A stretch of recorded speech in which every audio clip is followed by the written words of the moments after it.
अशोका के नाना की, गोलू भगवान की, नमः पार्वती पते, हर हर महादेव, जय जय श्री राधे। आप सभी को मेरा नमस्कार। कैसे हैं आप लोग? आशा करती हूँ आप लोग बिल्कुल ठीक होंगे। मैं भी बिल्कुल स्वस्थ हूँ और फिर से तैयार हो गई हूँ। ये देखिए रेडी, फिर से मैं तैयार हो गई हूँ मंदिर में जाने के लिए। आपको सुनाई भी दे रही होगी आरती। भागवत शुरू हो गई है। 2 बज गया है, 2 से ज़्यादा हो गया है। आज देखो बहुत तेज बारिश भी हो रही है। रेड अलर्ट था तो छुट्टी थी, इसलिए मैंने कहा आप घर में है तो मंदिर पे जाना ही चाहिए। मैं आपको बैक कैमरे से दिखाती हूँ मौसम कैसा हो रहा है। बहुत ही मतलब ठंडा हो रहा है और बारिश भी हो रही है।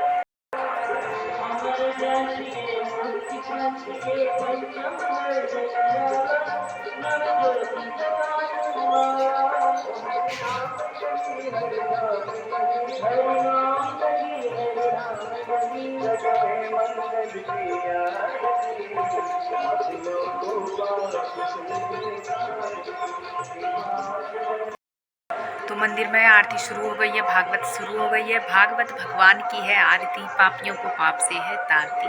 तो इस अधिक मास में, पुरुषोत्तम मास में भगवत कथा सुनने का, पुण्य कर्मों को करने का एक विशेष फल होता है।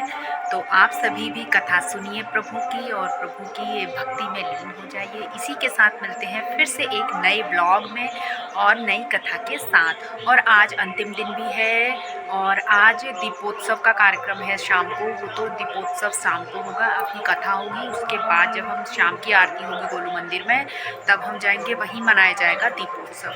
तो फिर चलते हैं, तो फिर से मिलते हैं एक बार भागवत कथा में। अब मौके से छुट्टियां भी पड़ जा रही हैं, जैसे रेड अलर्ट हो रहा है उसकी छुट्टियां हैं, तो इस वजह से मंदिर में जाना मुझे पसंद भी है। और कथा इतनी अच्छी हो रही है कि छोड़ने का मन नहीं हो रहा है।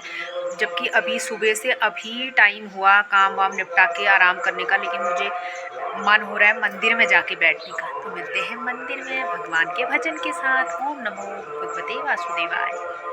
मंदिर की तरफ चले गए हैं हम छाता ओढ़ के आज क्योंकि बारिश हो रही है ना। देखो कैसे भक्त हैं हम, बारिश में भी नहीं छोड़ रहे हैं। तुलसी का पत्ता तो ले लूं। मैं जब भी घर से निकलती हूँ ना तुलसी का पत्ता खाती हूँ, मेरी आदत हो गई है, मुझे अच्छा भी लगता है। साड़ी तो पूरी गंदी हो जा रही है क्या करें, बात नहीं, धुल जाएगी।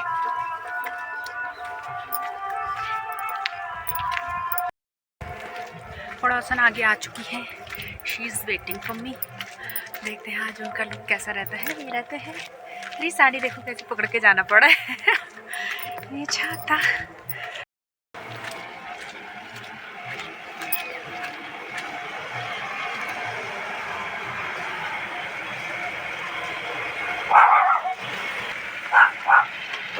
छाता भी लाना पड़ता है, उड़ाना पड़ता है, कितने सेवा भाव।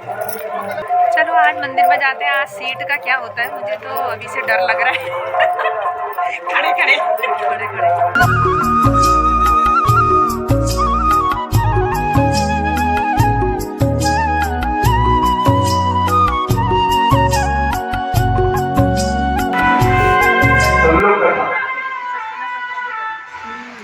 प्रातः काल उठने से रात्रि के काल सोने तक जो परमात्मा में रमण करते हैं, सदाचार में, व्यवहार में रहते हैं, वह है भगवान के भक्त। वो भगवान के भक्त। अभक्त कौन है महाराज?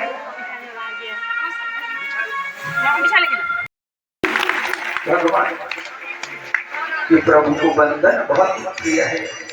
कोई की वंदना कर ले तो देखो, एक तो हमारे बांके बिहारी को प्रिय है बंधन, और दूसरा प्रिय है माताओं, क्या प्रिय है? चंदन। जो भक्त परमात्मा को बंधन और चंदन चढ़ा देता है, भगवान उसके जन्म जन्म के फिर बंधन को भी मुक्त कर देते हैं। भागवत का सूत्र है। छोटी छोटी बातें देखो कितनी प्रभावी है। और मैं तो आपको बता ही चुका हूँ, ये जो भागवत की कथा भगवान के भक्तों की कथा है। ध्रुव जी की कथा सुनाई कि नहीं सुनाई मैंने आपको बताओ है? प्रहलाद जी की कथा देखो। अभिमान हुआ इंद्र को, सो प्रभु ने इंद्र को मान भंग कर डालो। इंद्र के अभिमान को कल प्रभु ने भंग कर और देखो इंद्र को ही नहीं, किसको अभिमान हुआ? भगवान की सत भक्ति गोपियों को भी अभिमान हो गया था माता। कल कथा सुनी ना बताओ कि आत्मा मेरी स्त्रीणाम मानिन्यो अत्यधिकम भूमि। अभिमान हो गया भूमि, इस भूमि में अगर कोई श्रेष्ठ है तो हम हैं। और देखो जब अभिमान हुआ तो फिर क्या हुआ माता? भगवान अंतर ध्यान हो गए, गायब हो गए, भगवान लुप्त हो गए। अब तो देखो गोपियां ढूंढने लगी कि हानाथ रमण कृष्ण क्वासी क्वासी मां भुजा। हानाथ हारमण। और देखो कल मैंने आपको भागवत के दशम स्कंद अंतर्गत गोपियों के पवित्र श्लोक भी सुनाए। गोपियों ने यही कहा कि तब कथामृतम तृप्त जीवनम कविभिरीडितम कल्मषापहम्। हे प्रभु, जो आपकी कथा को सुन ले, तृप्त जीवनम, जैसे कोई व्यक्ति भूखा हो माता, सुनो जरा, और उसको भोजन मिल जाए तो वो तृप्त हो जाता है कि कोई प्यासा हो और उसको जल मिल जाए तो मानो वो तृप्त हो जाता है। लेकिन देखो माताओं, ये भोजन कभी जीवात्मा को तृप्त करती नहीं है। क्यों? क्योंकि एक दिन भोजन करता है तो दूसरे दिन भूख फिर लग जाती है। बोलो राधे राधे। लेकिन परमात्मा की कथा तो ऐसी कथा है कि जो जीवात्मा भगवान की भक्ति में रत रहकर अगर प्रभु की कथा को सुन ले और सुनने मात्र से ही जीवात्मा के जीवन को तृप्त कर देती है भगवान की कथा। इसलिए गोपियों ने गोपिका गीत में गाया, तब कथामृतम तृप्त जीवनम कविभिरीडितम कल्मषापहम्। प्रभु सारे कल्मश उस जीवात्मा के हृदय से नष्ट हो जाते हैं। आप कहेंगे महाराज कल्मश कैसे होते? तो देखो काम, क्रोध, मद, लोभ, मात्सर्य, अविद्या, अज्ञान, ईर्ष्या, ये सब दोष हैं। और देखो भगवान का भक्त कौन है जो बहुत सरल है? राम जी कह रहे हैं मुझे कौन प्रिय है? निर्मल मन जन सो मोहि भावा, निर्मल मन जन सो मोहि भावा, निर्मल मन जन सो मोहि भावा, निर्मल मन जन सो मोहि भावा।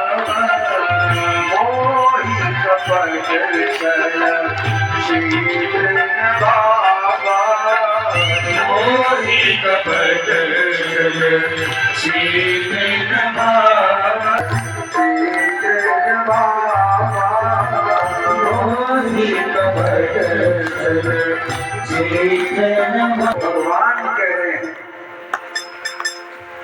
लेकिन देखो माताओं, हम लोग क्रोध भी करते हैं, कामना भी रखते हैं, द्वेष भी कर लेते हैं, ईर्ष्या भी हमसे हो जाती है। व्रत तो होता है हमारा। कभी कभी मैं संसार के लोगों को देखता हूँ, भले तो भगवान के मंदिर के पुजारी हैं, लेकिन उनमें देखो क्रोध भरा है। लेकिन क्या ऐसे क्रोधी की पूजा को क्या परमात्मा स्वीकार करेंगे? जरा बताओ तो सही मुझे। माताओं, परमात्मा का निवास सरलता में है। भगवान के भक्त वो हैं, ना वो वाद में पढ़ते ना विवाद में पढ़ते हैं। वाद विवाद में जो पढ़ा सो उसका समय भी खराब हुआ और क्लेश उसने और बोल ले लिया। बोलो राधे राधे। भक्त तो हैं प्रभु के, जो प्रभु की भक्ति में रत रहते हैं। गोस्वामी जी महाराज ने तो कहा कि सिया राम मैं सब जग जानी, करहूं प्रणाम जोरी जुग पानी।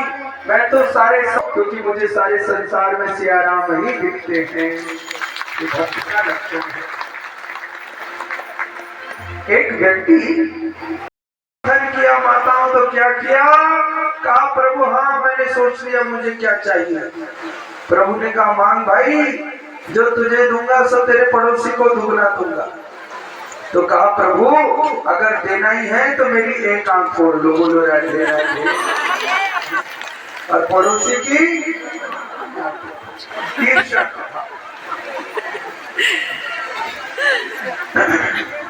तो ईर्ष्या भी जीवन में नहीं करनी माता।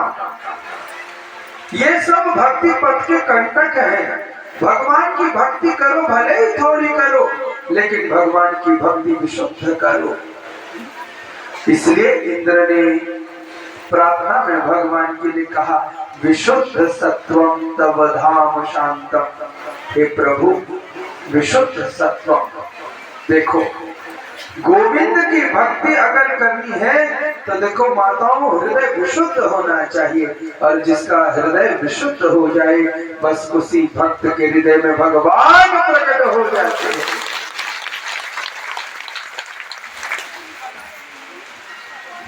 आगे बड़ी सुंदर कथा कल मैंने आपको श्रवण कराई। अक्रूर जी महाराज भगवान को लेने के लिए गए माताओं का ब्रज क्षेत्र में। कल मैंने आपको भजन भी सुनाया था। अब देखो भगवान चल रहे हैं। अब देखो राजा की कमर है इतनी और भगवान की कमर है। अब कैसा हो गया, इतनी कमर वाला अगर इतनी कमर वाले का कपड़ा पहने तो वो तो फर्क हो गया। बोलो राधे राधे। भगवान चल रहे, देखो मथुरा की नगरी में। अब नहीं देखने वाले भी देख रहे हैं भगवान को। ऐसी बाल टोली देखो भगवान की। आगे चले भगवान, आगे चले तो देखो एक दर्जी ने प्रभु को आते हुए देखा। दर्जी ने प्रभु को आया देखा, मानो ऐसा लगा ये तो साक्षात जगत नारायण आज मेरी ओर चले आ रहे हैं। भगवान का स्वरूप इतना सुंदर था। तुरंत भगवान के चरणों में वह दर्जी गिर गया और भगवान से कहने लगा प्रभु मैं आपकी क्या सेवा करूं। भगवान ने कहा भैया तू कौन है। कहा मैं दर्जी हूं। अगर दर्जी हो तो सेवा कर दो, ये सब हमारा घाघरा हो गया है तो नाप ले लो और नाप का सिल दो बस। तो देखो दर्जी ने एक एक कर करके नाप ली। देखो बार बड़े ताव देने लगे भगवान को। अरे कन्हैया वक्त तेरे मामा की नगरी तो बड़ी अच्छी है, कपड़े भी मिल गए। पहले तो कछु धोबी ने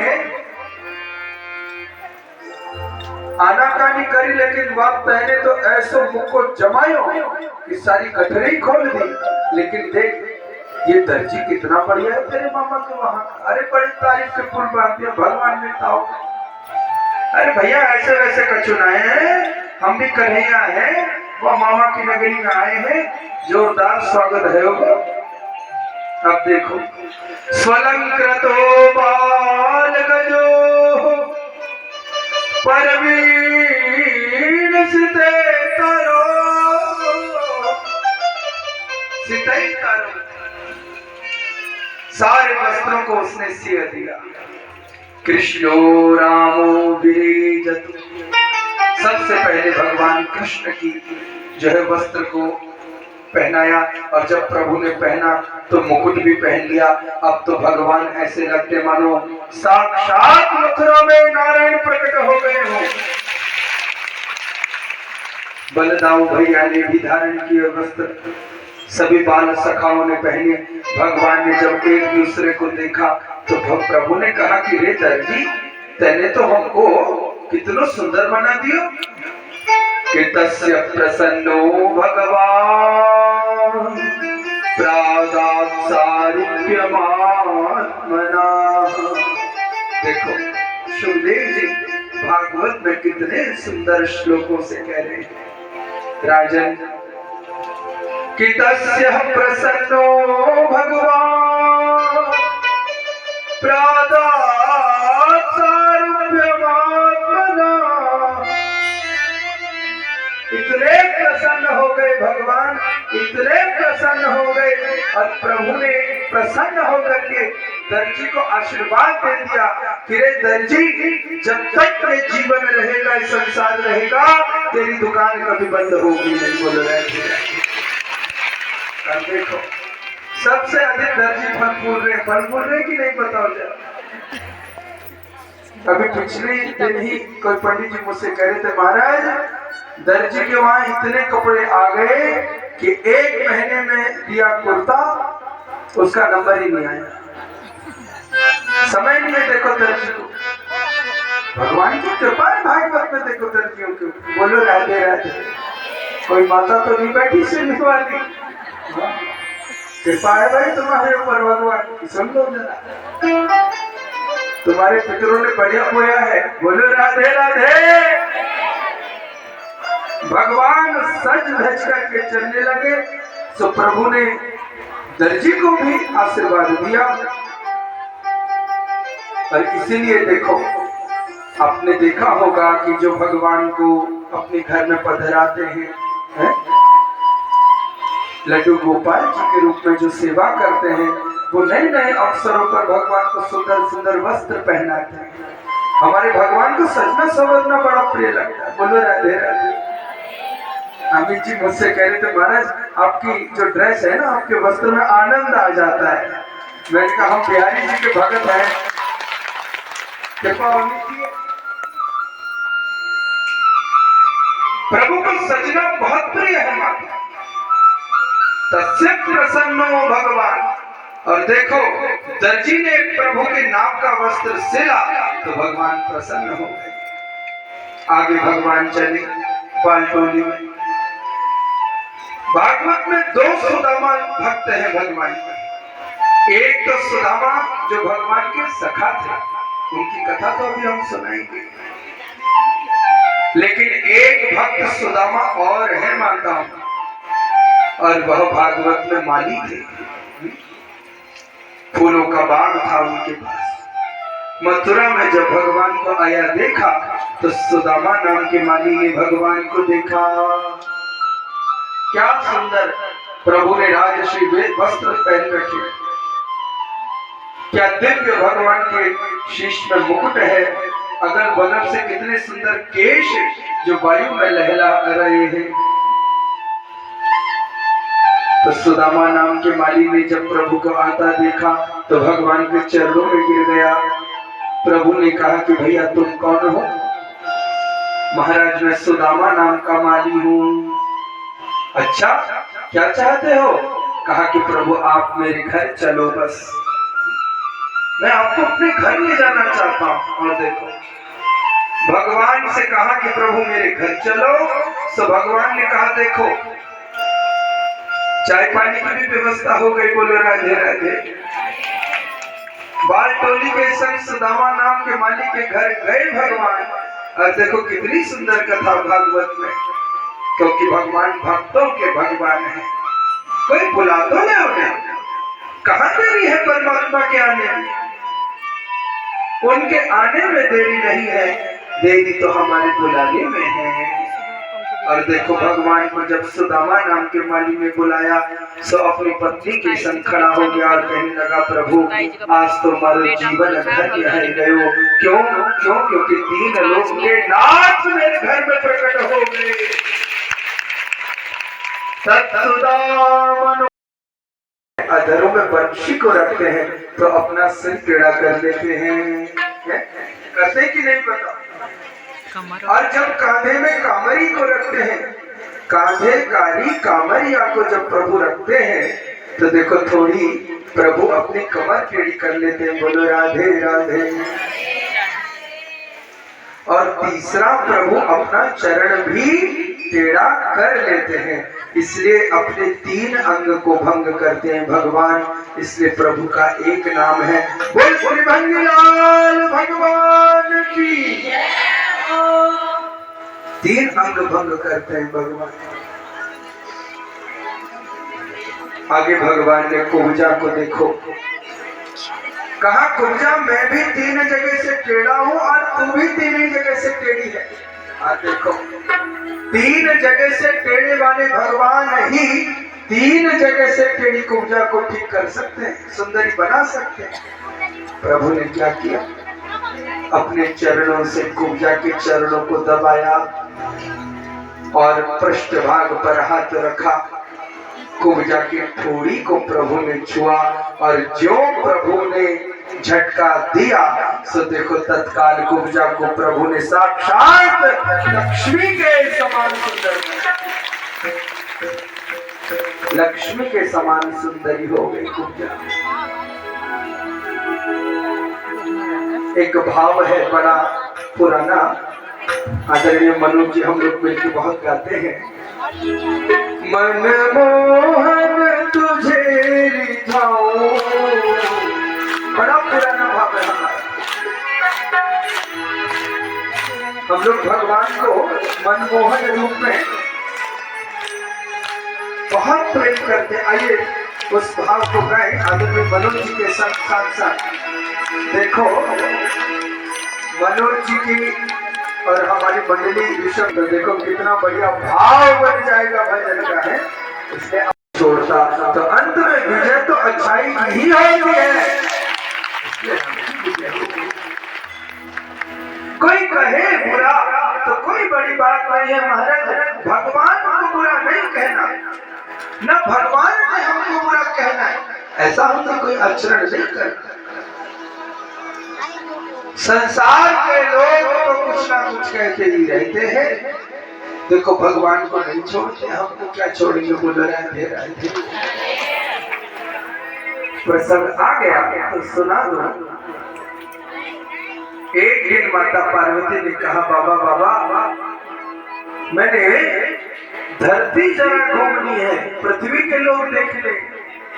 शंकर ने कहा, बाबा ने पार्वती कैलाश में भजन कर या फायदे में रहेगी, पृथ्वी के बानरों को न देख। लेकिन मानी नाए तो क्या किया, कैलाश से पृथ्वी दिखाने ले गए। देखो पार्वती माता को बोले, बाबा कि धरती में आ गई। नंदी बैल पर बैठ करके आए तो देखो जब गांव से गुजर रहे थे तो बाबा ने कहा, देख पार्वती कितने बड़े बड़े खेत हैं, खलिहान हैं। संतों की कथा मुझे सुना रहा हूँ, सुनो जरा। दोनों जने बैठ करके बात करते हुए चल रहे थे तो गांव वालों ने देखा तो कहा कि देखो देखो कैसे दंपत्ति हैं, बूढ़ा बेचारा बैल और दोनों बैठ कर जा रहे हैं, इनको दया नहीं आती इस बैल पर। अब शिव जी ने भी सुन लिया, माता पार्वती ने भी सुन लिया, जिस पर बैठे थे सो बैल ने भी सुन लिया। तो शिव जी ने कहा, शायद हो सकता है हम दोनों बैठ गए इसलिए हमारी निंदा करें, चलो आगे ऐसा करते हैं कि पार्वती देवी तू बैठे रहे, मैं उतर जाऊं। बोलो राधे राधे। आगे गांव में गए और देखो वहां भी जब लोगों ने देखा तो वहां भी निंदा कर दी। कहा, देखो देखो ये कैसी स्त्री है, अपना तो देखो कैसे ये बैल पर बैठे जा रही है और बेचारे आदमी को कैसे ये पैदल पैदल घुमा रही है, बात तेज हो गई। अब पार्वती जी को भी लज्जा आ गई, यहाँ भी निंदा हो गई। माता पार्वती ने कहा, बाबा मैं उतर जाती हूँ, तुम बैठ जाओ। बोलो राधे।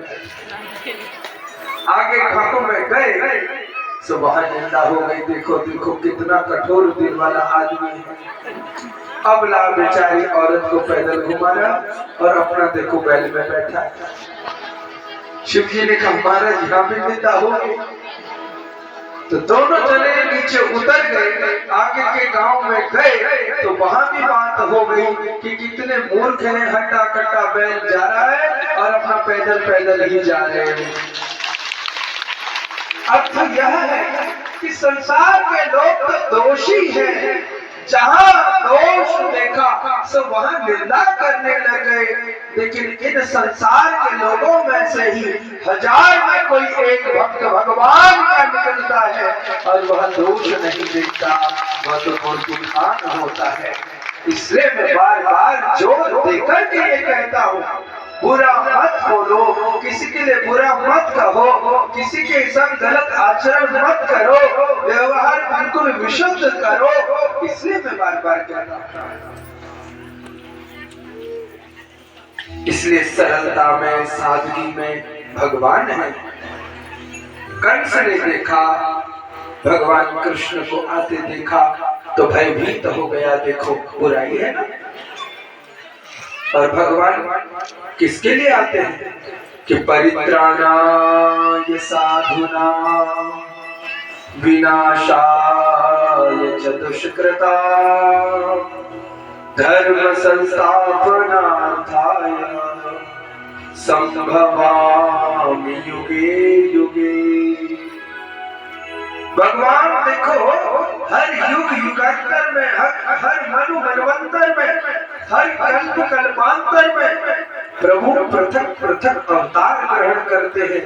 और प्रभु अवतार क्यों लेते हैं? जब धर्म की हानि होती है तो धर्म की रक्षा के लिए भगवान आते हैं। देखो किस लिए आते हैं माताओं भगवान? धर्म की रक्षा के लिए। जब जब हो, जब जब हो ये जय बजाइए, जब जब हो के हारी, जब जब हो के हारी, बाढ़ असुर अधम अभिमानी,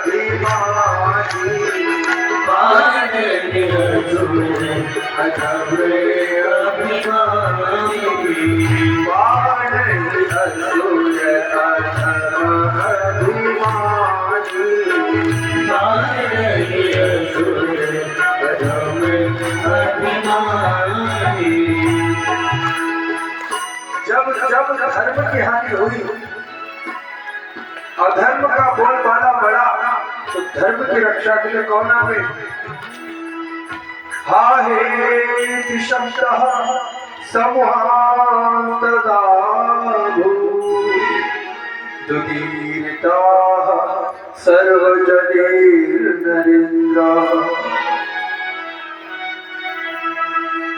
कंस ने प्रभु को आया देखा सो दौड़ने लगा, लेकिन देखो भगवान ने केश पकड़ लिए मामा के और कहा कि मैं मामा को नहीं मार रहा, मैं अधर्म को मार रहा हूँ, कह रहे भगवान। क्यों? क्योंकि भगवान धर्म के नियमानक है, धर्म के ध्वजवाहक है भगवान। प्रगह्य केशेषु चलत किरीटिम, भगवान ने तुरंत ही केश पकड़ लिए और केशों को पकड़ करके वक्षस्थल पर जैसे ही प्रभु ने आघात किया कि हा नाथ प्रिय धर्मज्ञ। कंस की पत्नियां चिल्लाई अस्थि और प्राप्ति, लेकिन जैसे प्रभु ने आघात किया मुष्टिका का और जैसे वक्षस्थल पर मारा, तो भगवान ने अधर्म के हेतु कंस का भी उद्धार कर दिया।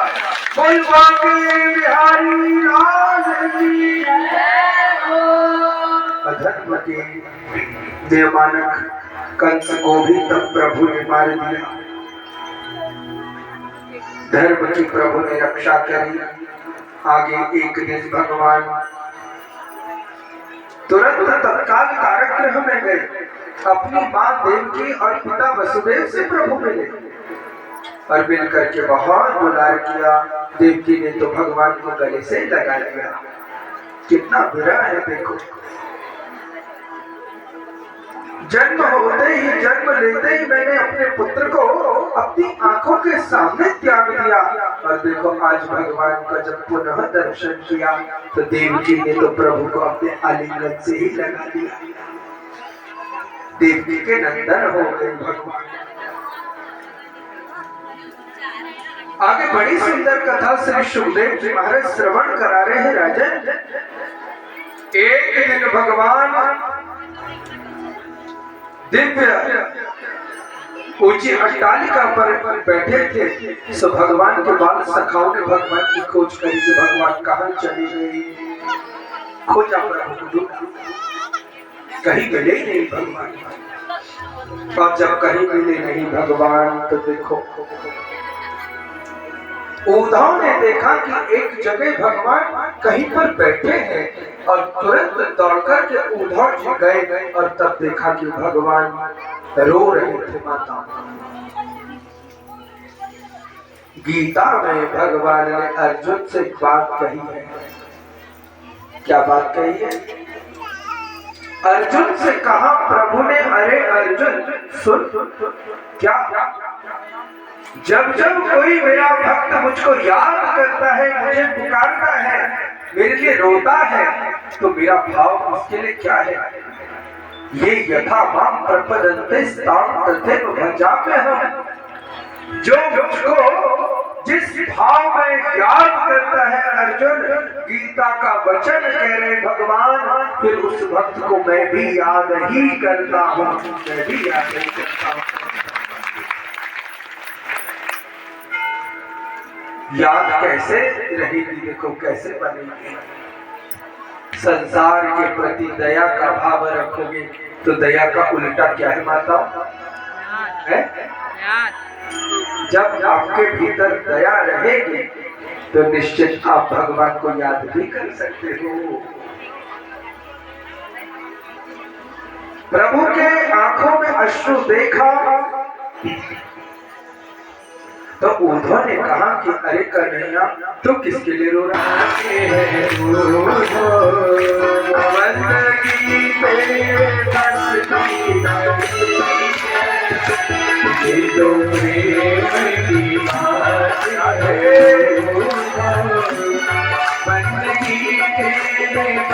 की लगी की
इतनी सस्ती नहीं है, ये तो प्रेम की बात है।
जो उतरती है, जो उतरती है,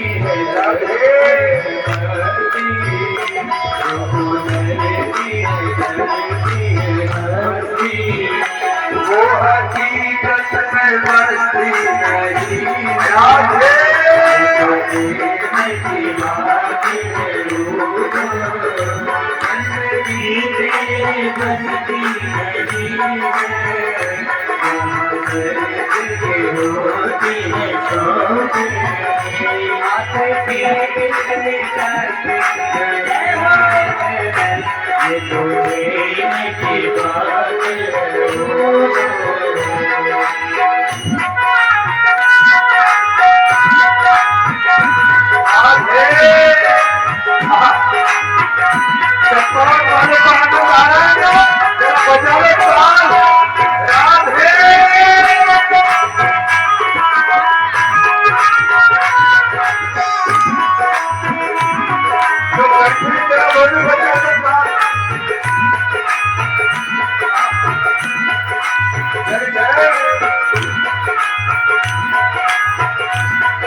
आदिम एक विवाह परेशान से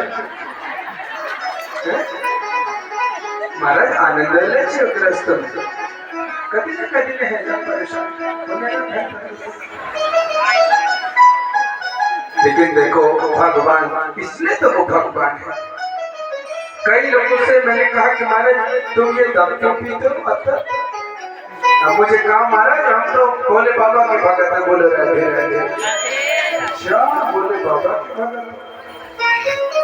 भगत हो तो पीते हो, क्यों?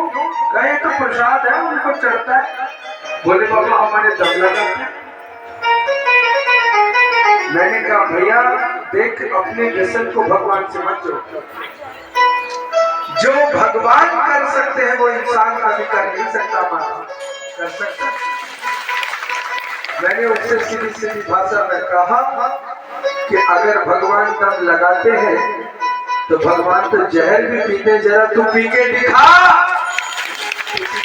तो सही करता। इसलिए भगवान जो करते हैं उनकी लीला का आनंद रमण करना चाहिए। देखो भगवान ने ऐसा किया तो क्यों किया। वैसे हमारे कन्हैया के 8 विवाह माता, कितने? मूल विवाह प्रभु के 8 हैं, लेकिन 16,100 यह विवाह प्रभु के बाद में हुए। उसकी कथा भी मैं आपको सुनाऊंगा अभी, लेकिन आपको वो 8 मूल प्रकृतियों की कथा सुनाऊंगा। पहला विवाह भगवान का किसके संग हुआ माता, जानते हैं? बताओ। पहला विवाह भगवान का रुक्मिणी देवी के संग हुआ। वेदव्यः सतसंयतम भगवान को वरण कर चुकी, लेकिन मेरा भाई रुक्मिणी दुष्ट शिशुपाल के संग मेरा विवाह कराना चाहता है। लेकिन मैंने तो प्रभु को वरण पहले ही कर लिया। ब्राह्मण ने कहा ठीक है, हे देवी, मैं निश्चय ही ये 7 श्लोकों में जो प्रेम पत्र तुमने प्रभु की प्रार्थना के रूप में लिखा है, मैं द्वारिका जाकर के भगवान को दूंगा। देखो, भृगु ऋषि ने एक कल्प में भगवान श्रीहरि के वक्षस्थल में लात मार दी थी माता। तो भगवान ने तो कुछ नहीं कहा, लेकिन लक्ष्मी देवी जो प्रभु के चरण दबा रही थी, तो लक्ष्मी देवी ने श्राप दे दिया था ब्राह्मण कि तुम दरिद्री रहोगे। दरिद्री होने का श्राप दिया। लेकिन इधर देखो, जब रुक्मिणी के पत्र को ब्राह्मण देवता द्वारिकाधीश सरकार के चरणों में ले गए, तो देखो उस कल्प में दिया श्राप। रुक्मिणी देवी ने ब्राह्मणों को इस कल्प में दे दिया वरदान कि हे ब्राह्मण देवताओं, जो ब्राह्मण बांके बिहारी का पूजन करेगा, सारा सर्वस्व उसके चरणों में रहेगा। बोलो राधे राधे।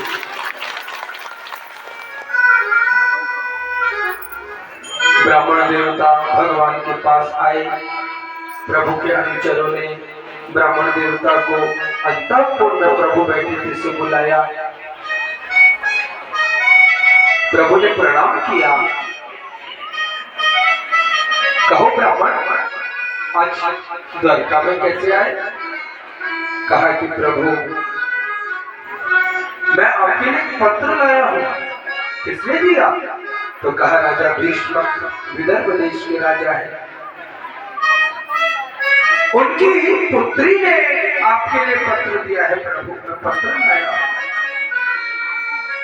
भगवान ने कहा कि अरे ब्राह्मण, मैं कभी ब्राह्मणों से कुछ छिपाता नहीं हूँ। जो पत्र में लिखा है सो तुम मुझे बोल करके सुना दो। अब देखो ब्राह्मण थोड़ा सा कुछ चाहिए। नहीं प्रभु, ये आपका निजी पत्र है, रुक्मिणी देवी ने भिजवाया है, मैं तो देने आया हूँ।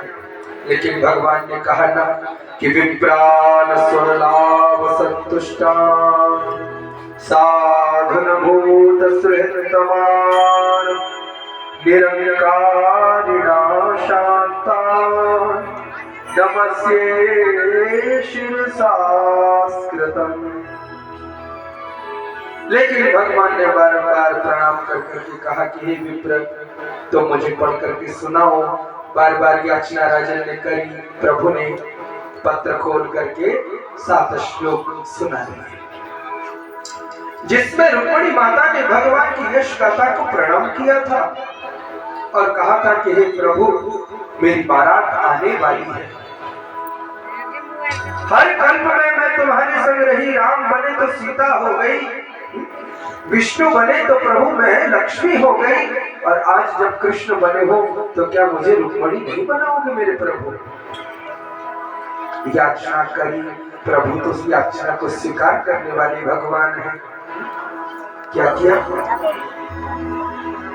पत्र सुनकर के ब्राह्मण को आशीर्वाद दिया। ब्राह्मण गया। माता कहाँ गई?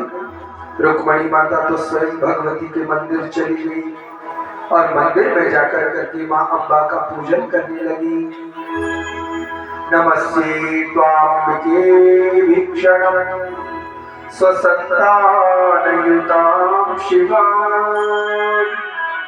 भूयात् पतिर्मे भगवान् कृष्णस्तदनुमोदता।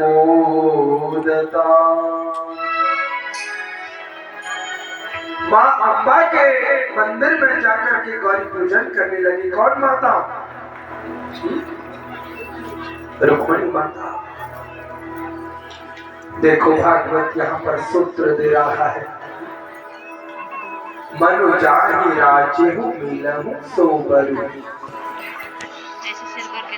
जो माँ भगवती के मंदिर में नितम प्राय जाकर के जो कन्या माँ के चरणों में पूजन अर्चन वंदन करती है, तो निश्चित नमस्ये त्वाम्बिके भीषण, वो माँ जगदम्बा अपनी भक्ति रूपी कन्या को सुहृद वर भी प्रदान कर देती है। तो गौरी पूजन जब कर रही थी, देखो स्वयं रुक्मिणी भगवती का स्वरूप है, लेकिन देखो समाज को यह प्रेरणा दे रही है। गौरी का पूजन कर रही है, बड़ी सुंदर स्तुति मां की। जगनंदना प्रगय पाणिनां पाणि प्रहसन् विनम्रब्रवीत्। विदर्भ देश के राजा थे जिनका नाम था भीष्मक। क्या नाम था माता? भीष्मक। भीष्मक के पुत्र हुए रुक्मी, और रुक्मी की ही बहन हुई रुक्मणी। अन्य भाई भी थे, रुक्मारथ, रुक्मबाहु, रुक्मकेशी और रुक्ममाली, लेकिन बड़ा भाई था रुक्मी। इन पांचों भाइयों की बहन थी रुक्मणी। भीष्मक राजा ने चिंता व्यक्त करी कि बेटा अब बहन बड़ी हो गई है, तो विवाह की बड़ी चिंता में हूँ, किससे विवाह करना चाहिए। रुक्मी ने कहा पिताजी अब मैं बड़ा हो गया हूँ, अपना सारा सुख दुख जानता हूँ, बहन का विवाह करना है मुझे मालूम है, लेकिन किसके संग करना है सो पर भी मैंने खोज लिया। और तो कहा सिंधु नरेश घमघोष का पुत्र है कौन? शिशुपाल। शिशुपाल के संग मैं अपनी बहन रुक्मिणी का विवाह करूंगा। ये बात क्या है? भीष्मक राजा ने कहा कि अरे बेटा बहन के लिए जब सोचा है तो तुझे उत्तम ही सोचा होगा। पुत्र को ही सर्वस्व भार दे दिया, और देखो सारे नगर में हल्ला हो गया कि परसों ही रुक्मिणी का विवाह होगा। सुखदेव जी महाराज कह रहे हैं राजन, जैसे ही ये बात रुक्मिणी माता ने सुनी तो बड़ी परेशान हो गई। कहा कि प्रभु मैं तो जन्म जन्म आपके चरणों की सेविका हूँ, दासी हूँ, और मैं अन्यथा अन्यत्र कहीं जाना नहीं चाहती। और देखो द्वारिकाधीश भगवान के समय लोग क्या थी, बहुत बड़ी हुई थी। द्वारिका के राजा की बड़ी जय जयकार हो रही थी, जैसे वर्तमान समय में अभी भारत के राजा की जय जयकार हो रही है। बोलो राधे राधे। राजा राज्य बढ़िया करेगा तो राजा की जय जयकार होगी कि नहीं होगी?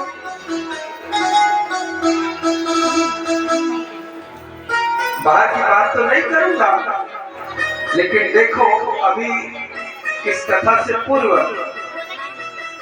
दिल्ली भ्रमण में गया तो नोएडा भी रहा, लेकिन उत्तर प्रदेश में आता है नोएडा। आदरणीय योगी जी राजा हो गए उत्तर प्रदेश के, तो प्रजा ऐसी हो गई कि जो पहले जैसी नहीं थी। बोलो राजा राजा उत्तम है तो प्रजा भी चकाचक, कोई छल नहीं, कोई कपट नहीं, बड़े से बड़ा देखो गुंडा राजा। ऐसे ही उस समय संपूर्ण विश्व में द्वारिका के राजा की लोक ख्याति की जय जयकार हो रही थी। और वो राजा कौन थे? वो राजा तो साक्षात भगवान थे, साक्षात भगवान। रुक्मिणी माता ने सुना तो देखो मैं कभी कभी कह देता हूँ तो देखता हूँ, बात को अन्यत्र न लेना। कहेंगे महाराज राजनीति की बात कर रहे, बोलो राधे राधे। अब जब देखता हूँ तो उसको थोड़ा कह देता हूँ, वैसे में बोलना नहीं कुछ भी फालतू। सुखदेव जी महाराज कह रहे हैं राजा परीक्षित चिंता हो गई रुक्मिणी को, और जब चिंता हुई तो ब्राह्मण देवता को बुलाया। ब्राह्मण देवता को बुला करके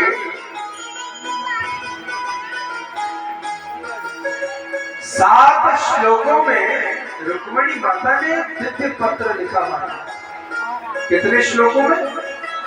7 श्लोकों में।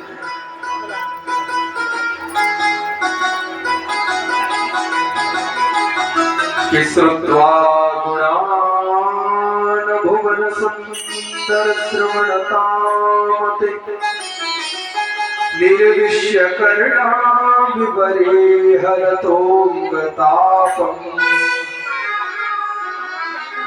रूपं दृशां दृश्यतामखिलार्थलाभम्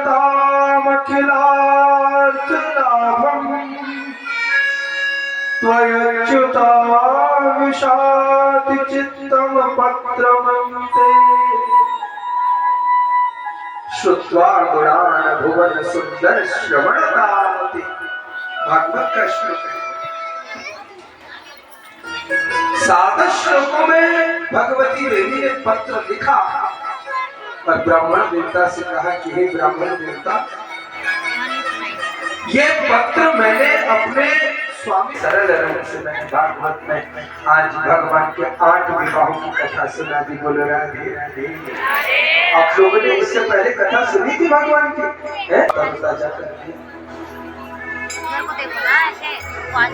8 देवियों के संग भगवान का विवाह हुआ तो भगवान को खबर लगी कि भौमासुर का बड़ा आतंक फैल गया है।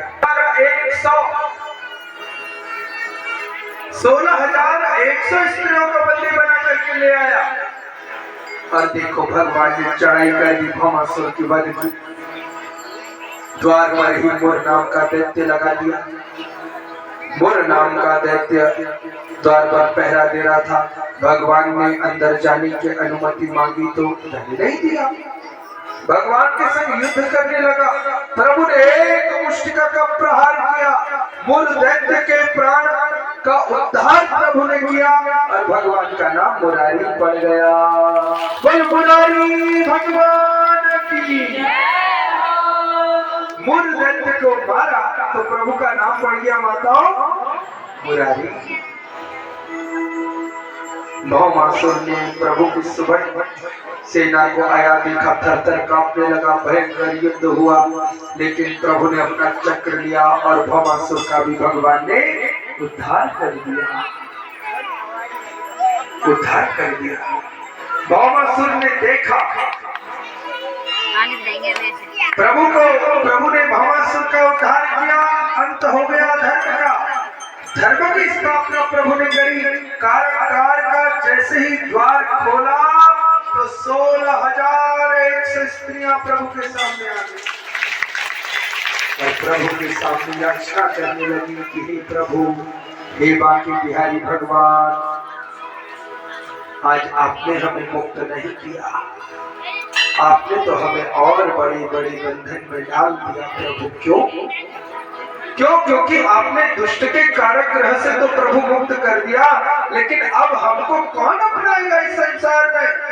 ना तो वह पति अपनाएगा, ना वह पिता अपनाएंगे। संसार अब हमें अपनाने वाला नहीं है। हे प्रभु, इससे तो अच्छा था कि हम इस भौमासुर की कारागृह में बंदी ही बनी रहती। और जब वह प्रभु के सामने रोने लगी तो देखो भगवान को दया आ गई। भगवान ने कहा कि अरे ब्रज स्त्रियों, जब जिसका कोई नहीं होता उसके कौन होते माता? उसके भगवान होते। देखो विभीषण को लात मारी किसने? किसने मारी? रावण ने मारी ना। विभीषण जी महाराज किसकी शरण गई? किसकी? और देखो जब संसार वाले ठुकरा दे, अगर वह जीवात्मा प्रभु की शरणागत हो जाए तो भगवान ही उसके पालनहार हो जाते हैं। अगर आसरा की प्रार्थना करनी है तो प्रभु से करो, परमात्मा से करो। आसरा देने वाले परमात्मा भगवान ही एक सहायक है, दूसरा आसरा देने वाला कोई नहीं है माता। स्वार्थ प्रीति करहि, स्वार्थ लागी करहि सब प्रीति। लेकिन आसरा तो गोविंद का है। देखो भगवान ने कहा कि हे ब्रज स्त्रियों चिंता मत करो, मैंने तुम्हें मुक्त ही नहीं किया और आज से तुम सब की सब मेरी पटरानियां हो। आज से सब तुम मेरी हो। द्वारिका का विशाल प्रभु ने राजमहल प्रकट किया और देखो द्वारिका में भगवान 16,108 स्त्रियों के संग रहने लगे। देखो आसरा अगर संसार में किसी का है तो किसका है माता? मेरा बड़ा हरि लाल की, राधा रमण सरकार की, श्रीमद् भागवत महापुराण की, आज के आनंद की, आज के परमानंद की, भगवान भगवान की, रमण बिहारी लाल की, धर्म की, अधर्म का, अधर्म का प्राणियों में विश्व का गौ माता की, गंगा मैया की, यमुना महारानी की, नाग के नथैया की, बंशी के बजैया की, बलदाऊ के भैया की, यशोदा की मैया की, यशोदा के लाला की, गोलू भगवान की, नमः पार्वती पते हर हर महादेव। जय जय श्री राधे, जय जय श्री राधे, जय जय श्री राधे श्याम। एक बार अपने में जोरदार ताली बजाकर मेरा निवेदन है कि कुछ पद थोड़ी देर बैठ जाएंगे, मैं कुछ बातें करूंगा, आप लोग जरा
समाप्त हो गई है, लेकिन आज का एक कार्यक्रम और बाकी है। शाम को दीपोत्सव होना है, 7 बजे बुला रखा है 5-5 दीपों के साथ सभी को।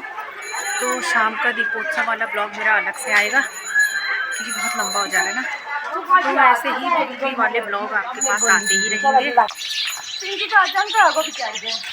आंटी कह रही जाड़ा होने लग गया, जाड़ा होने लग गया है तो किसी को भेज देना हमको। देख लो आंटी का नाम भेज देना बनियान। हाँ, बनियान ये जाड़ा कुड़की गई हूँ जाड़े से। ज्यादा देखो कौन, ज्यादा देखो, लाइक करो। लाइक करो, सब्सक्राइब करो। सरप्राइज सरप्राइज गुनानी की गुनान। हाँ आंटी यही कहते हैं। सरप्राइज। हाँ समझ जाएंगे सब, हैं? सब समझ जाएंगे। सरप्राइज कर दो हमको। हाँ सरप्राइज कर दो। तो कथा सुन के प्रसाद खा के घर को चल दिए हैं हम। हाँ घर को जा रहे हैं। दीपदान माली देख ले। हाँ तो आज के ब्लॉग का एंड भी करते हैं। तो मेरे ब्लॉग कैसे लग रहे हैं? आजकल तो भक्तिमय ब्लॉग आ रहे हैं सावन में स्पेशल। तो घर बैठे देखिए, आप सुनिए कथा, पुण्य लीजिए। तो इसी के साथ आज के ब्लॉग का एंड भी करती हूँ। आप लोगों का बहुत बहुत धन्यवाद सपोर्ट के लिए, ब्लॉग देखने के लिए। तो हंसते रहिए, मुस्कुराते रहिए, गाते रहिए, गुनगुनाते रहिए और जीवन के हर एक पल का आनंद लीजिए। मिलते हैं एक नए ब्लॉग में नई वीडियो के साथ। तब तक के लिए bye bye, take care, thanks for watching. अभी बारिश बंद हुई है, जाते समय बारिश थी।